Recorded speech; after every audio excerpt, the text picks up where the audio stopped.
विवेकानंद ने जब डेट्रॉयट से विदा ली तो वहां लौटने की बात उनके मन में बिल्कुल न थी, परंतु घटना चक्र ऐसा घूमा कि 2 सप्ताह बाद ही 9 मार्च को वे पुनः वहां आ पहुंचे। 9 मार्च के डेट्रॉयट जनरल में छपा था कि हिंदू सन्यासी विवेकानंद शिकागो से आज रात डेट्रॉयट लौटेंगे और श्री पामर का आतिथ्य ग्रहण करेंगे। वे ओपेरा हाउस में भारत में पश्चिमी मिशनरी विषय पर व्याख्यान देंगे। लगभग हजारों श्रोताओं ने ये व्याख्यान सुना था। डिट्रॉयट ट्रिब्यून में इसका विवरण प्रकाशित हुआ। स्वामी जी ने सर्वप्रथम भारत की सामाजिक अवस्था का वर्णन किया। तत्पश्चात उन्होंने स्पेन व पुर्तगाल से आने वालों की ध्वंस लीला का उल्लेख किया। इसके बाद आए अंग्रेज मिशनरी, परंतु वे भारतवासियों से मेल जोल न रखकर अपने अभिजात्य वर्ग की रक्षा में व्यस्त रहे और गरीबों की अन्न और वस्त्रहीनता का फायदा उठाने लगे। उन्होंने और भी कहा, अधिकांश मिशनरी भारतीय शास्त्रों के साथ अपरिचित, अर्धपरिचित तथा अपने कार्य के अनुपयुक्त हैं। वे सच्चे धार्मिक मिशनरी के विरोधी नहीं थे, परंतु ऐसे निस्वार्थ धार्मिक मिशनरी हैं कहाँ। वे तो आजीविका के रूप में धर्म प्रचार करने जाते हैं, और इन राष्ट्रों के बारे में चर्चा करनी हो तो कहना पड़ेगा कि उन लोगों ने पृथ्वी पर खून की नदियां प्रवाहित की हैं। उन्होंने और भी कहा कि सभी धर्म मूलतः सत्य हैं, अतः मिशनरियों को चाहिए कि वे किसी राष्ट्र या संप्रदाय का गर्व ना पालें, क्योंकि भगवान की संतानों के बीच भला संप्रदाय भेद कैसे होगा। ये व्याख्यान देने के बाद स्वामी जी ने स्वयं बड़े संतोष का अनुभव किया था। अगले दिन हेल बहनों को अपने पत्र में उन्होंने सूचित किया, इस समय मैं श्री पामर का अतिथि हूं। ये बड़े ही सज्जन हैं। परसों रात उन्होंने अपने पुराने मित्रों को एक भोज दिया था, जिसमें से हर एक की आयु 60 वर्ष के ऊपर थी। इस मंडली को वे वयोवृद्ध बालक संघ कहा करते हैं। एक नाट्यशाला में मैंने 2.5 घंटे तक व्याख्यान दिए हैं। उनमें ये अंतिम ही सर्वोत्तम था। सुनकर श्री पामर आनंद विभोर थे और श्रोतागण मंत्र मुग्ध बैठे रहे। व्याख्यान समाप्त हो जाने पर ही मुझे पता चला कि मैं इतनी देर तक बोलता रहा। इस भाषण के बाद ही वे पास के बे सिटी और सैगिनो नगर का दौरा कर पुनः डिट्रॉयट लौट आए और शनिवार को यूनिटेरियन चर्च में भारतीय नारी विषय पर बोले।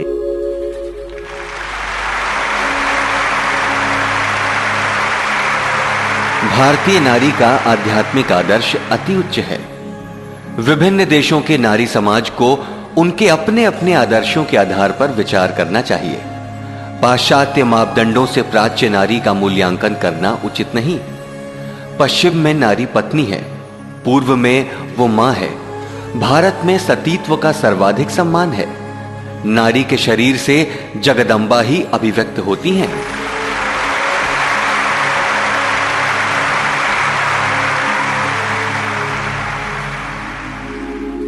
श्रोतागण पाश्चात्य और भारतीय नारियों की तुलना सुनकर अचंभित हो गए। इस प्रकार 30 मार्च तक डिट्रॉयट में बिताकर स्वामी जी इस नगर से विदा हुए, पर बाद में एक बार सन 1896 में पुनः वहां आकर लगभग 2 सप्ताह तक व्याख्यान और कक्षाएं चलाई। उस बार के डिट्रॉयट निवास के बारे में श्रीमती फंकी ने लिखा है, उनके साथ आए संकेत लेखक तथा विश्वस्त गुडविन। विभिन्न परिवारों के निवास के लिए वहां पर एक छोटा सा रिचलियो होटल है। उसी के एक कमरे में वे लोग रहते थे और कक्षाओं एवं व्याख्यान के लिए बड़ा बैठक खाना उपयोग में लाते थे। तथापि भीड़ के अनुपात में वो कमरा छोटा पड़ता था, अतः अनेक लोगों को लौट जाते देखकर हमें अत्यंत दुख होता था। कमरा, हॉल और सीढ़ी सब लोगों से भर जाता था। उस समय वे केवल भक्ति से परिपूर्ण रहते थे। भगवत प्रेम के ही वे भूखे और प्यासे थे। वे एक प्रकार के ईश्वरीय उन्माद में विभोर हो उठे थे। लगता था मानो स्नेहमयी जगदम्बा के लिए व्याकुलता के फलस्वरूप उनका हृदय विदीर्ण हो जाएगा। उनका अंतिम सार्वजनिक व्याख्यान हुआ था टेम्पल बेथेल में। उसके पुरोहित थे राबाई लुई ग्रॉसमन, जो स्वामी जी के बड़े निष्ठावान प्रशंसक थे। उस दिन रविवार था और जनता इतनी अधिक संख्या में आई थी कि हम लोग किसी दुर्घटना की आशंका से भयभीत हो गए थे। ठसाठस भरे लोगों की पंक्तियां सड़क तक फैली हुई थी और कई 100 लोगों को लौट जाना पड़ा। स्वामी जी ने वहां उपस्थित अपने श्रोताओं को मंत्रमुग्ध कर लिया था। वहां उनके दिए हुए 2 व्याख्यानों का विषय था पाश्चात्य जगत को भारत का संदेश तथा विश्व धर्म का आदर्श। उनके अतीव मनोरम तथा विद्वतापूर्ण व्याख्यान हमने सुने। उस रात आचार्य देव को मैंने जिस रूप में देखा वैसा और कभी नहीं देखा। उनके सौंदर्य में ऐसा कुछ था जो इस पृथ्वी का नहीं था। सम्मान तथा सफलता के बीच भी स्वामी जी का वैराग्य किस प्रकार अभिव्यक्त हो उठता था, इसका परिचय उस काल के एक पत्र में प्राप्त होता है। श्री होल्डन आज सुबह मुझे मिशिगन में भाषण देने के लिए खूब समझा रहे थे, परंतु मैं थोड़ा सा बॉस्टन और न्यूयॉर्क देख लेने को इच्छुक हूं। सच कहता हूं, जो जो मुझे लोकप्रियता मिलती जा रही है और बोलने में आसानी होती जा रही है, त्यों-त्यों मैं इससे ऊब रहा हूं। इन सब व्यर्थ की बातों से भगवान मुझे बचाएं। अब ये सब अच्छा नहीं लगता। ईश्वर को मंजूर हुआ तो मैं बॉस्टन या न्यूयॉर्क में विश्राम करूंगा। ठीक इसी समय उन्होंने अपने कुछ प्रभावशाली मित्रों की सहायता से व्याख्यान कंपनी से नाता तोड़ लिया था। उनके 15 मार्च के पत्र में है, पहले व्याख्यान के लिए व्यवस्था अच्छी नहीं हुई। हॉल का किराया ही था $150। मैंने होल्डन को विदा कर दिया है। एक दूसरा व्यक्ति मिल गया है, देखें वो अच्छी व्यवस्था करता है या नहीं। व्याख्यान विषयक अनुबंध रद्द करने के विषय में श्रीमती बर्क ने लिखा है, स्वामी जी जिस समय श्री पामर के मकान में निवास कर रहे थे, संभवतः तभी स्वामी जी का व्याख्यान कंपनी के साथ अनुबंध समाप्त हुआ था। यह अनुबंध 3 वर्षों के लिए हुआ था, परंतु 4 महीनों के भीतर ही वो उन्हें एक बड़ा बंधन प्रतीत होने लगा। संभवतः स्वामी जी के व्यवसायी मित्र ही उन्हें उससे मुक्ति दिलाने में सफल हुए थे, क्योंकि भगिनी क्रिस्टीन के मतानुसार प्रभावशाली मित्रों के हस्तक्षेप के बिना उससे मुक्त होने का कोई उपाय न था। परंतु इस अनुबंध को रद्द करने से उन्हें बड़ी आर्थिक क्षति उठानी पड़ी। विश्वस्त सूत्रों से ज्ञात हुआ है कि स्वामी जी ने तब तक अपने भारतीय कार्य के लिए जितना कुछ संचय किया था, वो लगभग पूरा ही उन्हें खो देना पड़ा था। ये सारी बातें उन्होंने खुद श्रीमती हेल को लिखी थी। फिर निरंतर आलोचनाओं और आक्रमणों से वे ऊब गए थे। उन्होंने श्रीमती हेल को लिखा,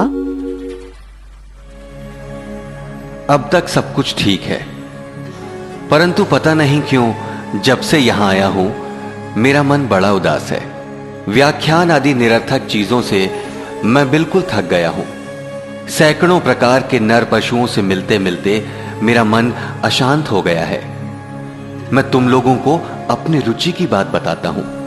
मैं लिख नहीं सकता, बोल नहीं सकता, परंतु मैं गंभीर विचार कर सकता हूं और उसके फलस्वरूप जब जोश में आता हूं तो वाणी के स्फुलिंग निकाल सकता हूं।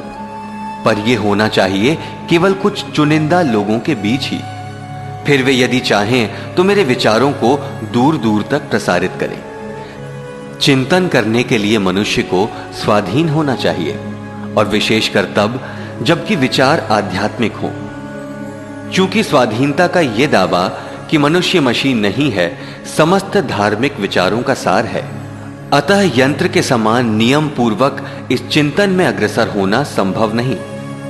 हर चीज को यंत्र के स्तर पर खींच लाने की प्रवृत्ति ही पाश्चात्यों की अपूर्व समृद्धि का कारण है। परंतु इसी प्रवृत्ति ने समस्त धर्म को उनके द्वार से विताड़ित भी किया है। जो थोड़ा सा बचा है उसे भी पश्चिम ने नियमबद्ध कवायद सा बना लिया है। वस्तुतः मैं तूफानी कतई नहीं हूं, बल्कि हूं ठीक इसके विपरीत। मैं जो चाहता हूं वो यहां नहीं है, और मैं इस तूफानी वातावरण को और अधिक काल तक सहन करने में असमर्थ हूं। स्वयं पूर्ण बनने का प्रयास करना तथा कुछ अन्य नर नारियों को पूर्ण बनने में सहायता करना पूर्णता की उपलब्धि का यही मार्ग है। भला करने से मेरा तात्पर्य है कुछ असाधारण मानवों का विकास करना, न कि भैंस के आगे बीन बजाते हुए समय, स्वास्थ्य तथा शक्ति का क्षय करना। व्याख्यान कंपनी के साथ संबंध तोड़ने के मूल्य स्वरूप उन्हें अपना अर्जित प्रायः सारा धन ही त्याग देना पड़ा था। कंपनी उन्हें कैसे ठगती थी उसके बारे में उन्होंने आला सिंगा को 11 जुलाई 1894 में लिखा था। डिट्रॉइट के व्याख्यान से मुझे $900 अर्थात 2700 रुपए मिले थे। अन्य व्याख्यानों में से एक के द्वारा मैंने 1 घंटे के अंदर $2500 अर्थात 7500 रुपए कमाए, परंतु मुझे मिले $200 ही। एक धोखेबाज भाषण कंपनी मुझे ठग रही थी। अब मैंने उनका साथ छोड़ दिया है। आपको जानकारी दे दूं कि उन दिनों डॉलर की विनिमय दर 3 रुपए थी। दूसरी बार डिट्रॉइट आकर स्वामी जी पहले श्री पामर के यहाँ, फिर श्रीमती वागले के घर पर ठहरे थे। इस बारे में उन्होंने एक पत्र में मजेदार बात लिखी थी। मैं बूढ़े पामर के साथ आनंद पूर्वक हूं। वे बड़े विनोदी तथा भले वृद्ध हैं। हाँ, मेरे बारे में सबसे मजेदार बात लिखी है यहाँ के एक समाचार पत्र ने। लिखा है, तूफानी हिंदू यहाँ आ पहुंचा है और वो श्री पामर का अतिथि है। श्री पामर हिंदू हो गए हैं और भारत जा रहे हैं। बस उनकी जिद यही है कि 2 चीजों में सुधार होना चाहिए। प्रथम ये कि जगन्नाथ जी के रथ में श्री पामर के लॉग हाउस फार्म में पले हुए फ्रेंच नस्ल के घोड़े जोते जाएं, और द्वितीय ये कि हिंदुओं के पवित्र गौवंश में जर्सी गायों को भी सम्मिलित कर लिया जाए। श्री पामर उक्त नस्ल के घोड़ों तथा गायों के बड़े शौकीन हैं और उनके लॉग हाउस फार्म में दोनों का बाहुल्य है। श्री पामर के घर अधिक दिन बिताने से श्रीमती बागले नाराज हो गई हैं, अतः आज उनके यहां लौट आया। वैसे श्री पामर के घर में दिन बड़ी तफरीह में कटे। वे बड़े ही मौजी और हंसमुख आदमी हैं। मेरे चले आने से वे बड़े दुखी थे, लेकिन मैं विवश था। स्वामी जी के पत्रों से ही ज्ञात होता है कि वे मध्य पश्चिम का कार्य समाप्त कर पूर्वी अंचल में जाने के लिए व्यग्र थे। उस अंचल में जाने से पूर्व 23 फरवरी को वे ओहियो प्रांत के आडा शहर में और वहां से डिट्रॉइट लौटकर पुनः 20 मार्च को मिशिगन प्रांत के बे सिटी तथा सैगिना नगर में गए थे। इन्हीं यात्राओं के दौरान उनकी भेंट अमेरिका के लोकप्रिय अक्षयवादी वक्ता इंगरसोल से हुई। उन्होंने स्वामी जी को सावधान कर दिया था कि वे अति साहसी या अति स्पष्टवादी न हो। इसका कारण पूछने पर इंगरसोल ने कहा था, 50 वर्ष पूर्व इस देश में प्रचार के लिए आने पर आपको फांसी से लटका दिया जाता या फिर जिंदा जला दिया जाता। यहाँ तक कि इसके कुछ और काल बाद आने पर भी आपको पत्थर मार मार कर गांव से भगा दिया जाता। स्वामी जी तथा इंगरसोल के अनुभवों के बीच एक अंतर था। इंगरसोल पूरे धर्म के ही विरोधी थे, जबकि स्वामी जी स्वयं आस्तिक, ईश्वर प्रेमी तथा ईसा मसीह के प्रति असीम श्रद्धावान थे। इंगरसोल अतीन्द्रिय सत्य में अविश्वासी थे, जबकि स्वामी जी विश्वासी थे। इंगरसोल धर्मध्वंसी थे, जबकि स्वामी जी केवल संकीर्णता एवं पाखंड के विरोधी थे। अतः स्वामी जी के भाग्य में विरोधी के साथ समर्थन भी यथेष्ट जुटा था। एक घटना के द्वारा इन दोनों के बीच के पार्थक्य का स्पष्ट बोध हो जाता है। एक कक्षा के श्रोताओं को स्वामी जी ने बताया था, एक बार इंगरसोल ने मुझसे कहा था, मेरा विचार है कि संसार से जितना अधिक संभव हो लाभ उठाने का प्रयास करना चाहिए। संतरे को निचोड़कर जितना अधिक हो सके रस निकाल लेना होगा, क्योंकि इस जगत के अलावा अन्य किसी लोक के अस्तित्व के बारे में हम निश्चित नहीं हैं। मैंने उत्तर दिया, इस जगत रूपी संतरे को निचोड़ने की मैं आपसे अच्छी प्रणाली जानता हूं और उससे मुझे रस भी ज्यादा मिलता है। मैं जानता हूं कि मैं मर नहीं सकता, अतः मुझे रस निकालने की हड़बड़ी नहीं है। मैं जानता हूं कि मेरे लिए भय का कोई कारण नहीं है, अतः आराम से निचोड़ता हूं। मेरा कोई कर्तव्य नहीं, स्त्री पुत्रादि तथा विषय संपत्ति का कोई बंधन नहीं है, अतः मैं समस्त नर नारियों से प्रेम कर सकता हूं। सभी मेरे लिए भगवत स्वरूप हैं। मनुष्य को भगवान समझकर उससे प्रेम करने में कितना आनंद है। अपने संतरे को इस प्रकार निचोड़ कर देखिए, इससे आपको 10,000 गुना अधिक रस मिलेगा। रस की एक भी बूंद व्यर्थ नहीं जाएगी। स्वामी जी और भी एक मजेदार घटना सुनाया करते थे।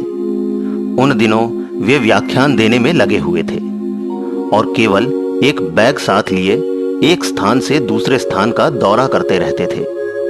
विभिन्न स्थानों के लोगों में स्वामी जी के व्याख्यान सुनने का आग्रह होने पर भी उनकी सुख सुविधा पर ध्यान देना सर्वदा संभव नहीं हो पाता था। इसी समय एक बार वे मध्य पश्चिम के एक छोटे से नगर में व्याख्यान देने पहुंचे। उस समय वे बड़े ही थके हुए लग रहे थे और थोड़ा विश्राम कर लेना उनके लिए आवश्यक था। स्वागत समिति के सचिव ने उनके विश्राम के लिए एक छोटा सा अंधेरा कमरा दिखा दिया। कमरे में प्रविष्ट होकर स्वामी जी जो ही आराम कुर्सी पर बैठे, त्यों ही वो चरमराती हुई बीच में से टूट गई। हे भगवान! और स्वामी जी अपना संतुलन खोकर उसके भीतर गिर पड़े।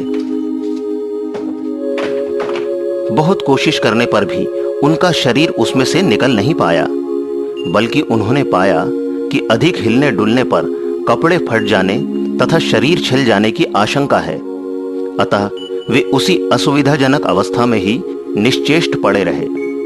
आखिरकार व्याख्यान का समय हो जाने पर जब सचिव महोदय ने आकर मंच पर चलने के लिए उन्हें पुकारा, स्वामी जी चलिए, श्रोतागण आपकी प्रतीक्षा कर रहे हैं, तब उन्होंने थोड़ी ऊंची आवाज में कहा, महाशय, यदि आप मेरी वर्तमान शोचनीय अवस्था से उद्धार न करें तो मुझे लगता है कि श्रोताओं को इसी प्रकार इंतजार करते रहना होगा।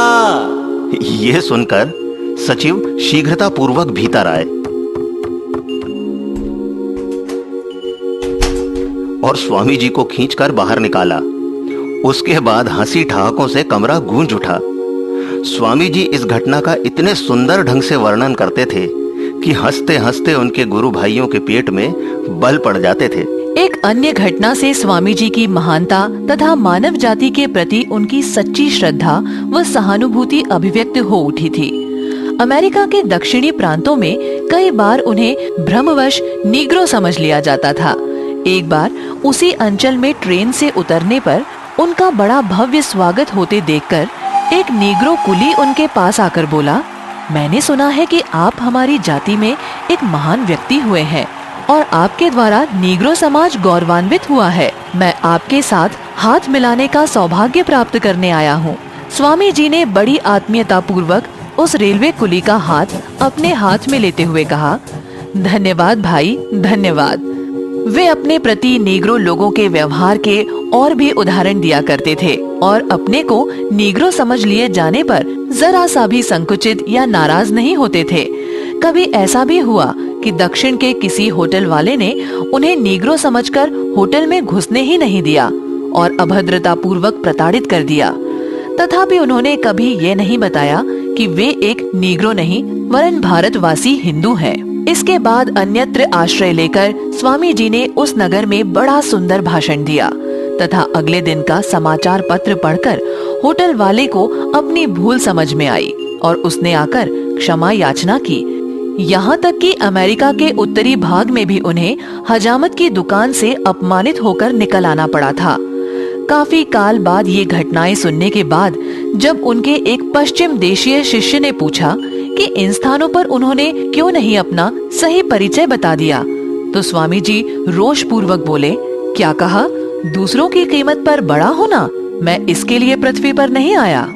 रंग भेद पर आधारित श्रेष्ठता का दावा उन्होंने अपने जीवन में कभी स्वीकार नहीं किया, बल्कि ऐसा करने पर वे उसकी हंसी उड़ाते थे। उनका विश्वास था कि उनकी अपनी जाति के रक्त में विभिन्न धाराओं का सम्मिश्रण हुआ है। वे कहते थे, यदि मुझे अपने गौर वर्ण आर्य पूर्वजों पर गर्व है, तो अपने पीत वर्ण मंगोल पूर्वजों पर मुझे और भी गर्व है। और मैं सर्वाधिक गर्वित हूं अपने कृष्ण वर्ण नीग्रो पूर्वजों के प्रति। भगिनी निवेदिता ने लिखा है, उन्हें अपने शारीरिक गठन और विशेषतः अपने मंगोल जबड़े पर गर्व था, जिसे वे लक्ष्य सिद्धि के पथ में बुलडॉग जैसी दृढ़ता का परिचायक मानते थे। उनका विश्वास था कि मंगोल जाति की ये विशेषता आर्य जाति की सभी शाखा प्रशाखाओं में पर्याप्त हो चुकी है। इसी प्रसंग में एक दिन वे कह उठे थे, देखते नहीं, ततार ही प्रत्येक जाति की प्राण शक्ति रूपी मदिरा है। वो सभी जातियों के रुधिर में बल और उद्यम संक्रमित करता है। अपनी वाक पटुता के फलस्वरूप वे इतने लोकप्रिय हो गए थे कि उनके पास व्याख्यान के लिए असंख्य आमंत्रण आते थे। उन सभी को स्वीकार करना उनके समय तथा स्वास्थ्य की दृष्टि से संभव न था, तथापि जिन्हें वे स्वीकार कर लेते थे, उनके फलस्वरूप उन्हें सप्ताह में 12-14 तक व्याख्यान देने पड़ते थे। इससे उनका शरीर मन काफी थक जाता था। कुछ दिनों बाद उन्हें लगता कि बुद्धि का भंडार मानो शून्य हो गया है और वे व्याख्यान के विषय तक ठीक नहीं कर पाते। वे सोचते, अब क्या करूंगा, कल क्या बोलूंगा। ऐसी चरम अवस्था में अप्रत्याशित रूप से दैवी सहायता आ पहुंचती। इसके फलस्वरूप रात में सो जाने पर मध्य रात्रि के समय उन्हें एक ऊंची आवाज सुनाई देती, जिसमें उन्हें अगले दिन के व्याख्यान का विषय वस्तु बता दिया जाता।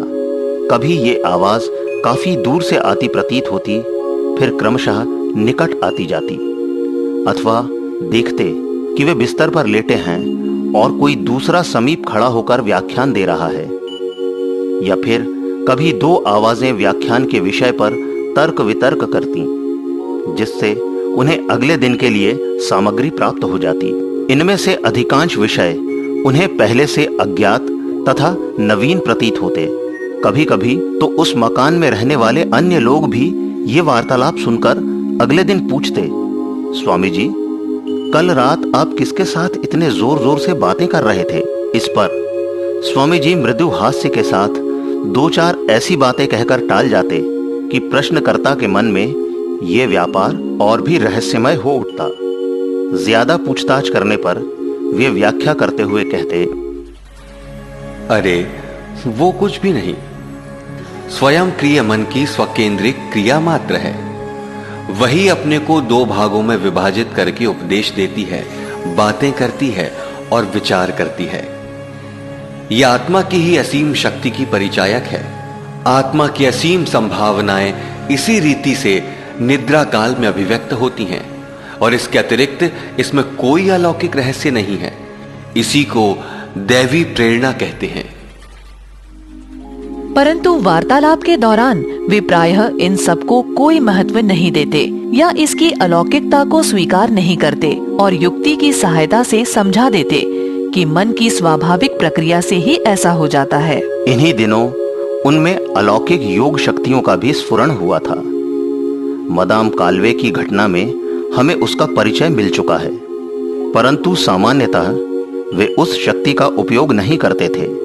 जिन विरल अवसरों पर वे उसका प्रयोग करते, उस समय कोई न कोई विशेष कारण विद्यमान होता था। उनके अंदर ऐसी शक्ति थी कि इच्छा हुई तो स्पर्श मात्र से ही वे दूसरों की जीवन गति में परिवर्तन ला सकते थे। कमरे में बैठे ही दूर का समाचार जान सकते थे और दूसरों के अंतर्मन की बातें देख लेते थे। कई बार देखने में आया कि पूछने के पहले ही वे प्रश्नकर्ता की शंका जानकर उसका निवारण कर देते। दूसरों की ओर देखकर ही वे उसके विगत जीवन के रहस्यों को खोल सकते थे। शिकागो के एक धनाढ्य व्यक्ति योग की शक्तियों के विषय में संदेहवान थे। एक बार उन्होंने स्वामी जी की हंसी उड़ाने के उद्देश्य से कहा, महाशय, आप जो कहते हैं वो यदि सत्य हो तो फिर मेरे मन के गठन तथा मेरे अतीत जीवन के बारे में कुछ बताइए। स्वामी जी ने क्षण भर के लिए हिचकिचाने के बाद अपनी तीक्ष्ण दृष्टि इस प्रकार उनकी आंखों पर स्थिर कर दी कि वो दृष्टि अदम्य शक्ति के साथ उस व्यक्ति के देह मन को भेदती हुई उनकी जीवात्मा तक पहुंचने लगी। वे सज्जन घबराकर कह उठे, स्वामी जी, ये आप क्या कर रहे हैं? लगता है मानो आप मेरी पूरी आत्मा को मत रहे हैं और मेरे जीवन के सारे गोपनीय रहस्य तैरते हुए ऊपर आ रहे हैं। ऐसी शक्तियों के अधिकारी होकर भी वे उनका दुरुपयोग नहीं करते थे और ना ही उन्हें आध्यात्मिक प्रगति का द्योतक मानते थे। इसके फलस्वरूप स्वामी जी के पास आने वाला व्यक्ति आत्म उन्नति तथा धर्मानुभूति के पथ की ही जानकारी पाता और जीवन में एक नवीन प्रेरणा की उपलब्धि करता। उन दिनों वे मानो बाकी सब कुछ भूलकर अमेरिका की आध्यात्म चेतना को जगाने के कार्य में ही विशेष रूप से लगे हुए थे। अमेरिका की जनता भी उन्हें इसी दृष्टि से देखती थी। उनके लिए वे साधु थे, महापुरुष थे और अमेरिका को भारत का श्रेष्ठतम एवं मंगलमय अवदान थे। इसीलिए भारत के इन वरद पुत्र को अमेरिका के समाज ने अतीव आत्मीय के समान अपना लिया था।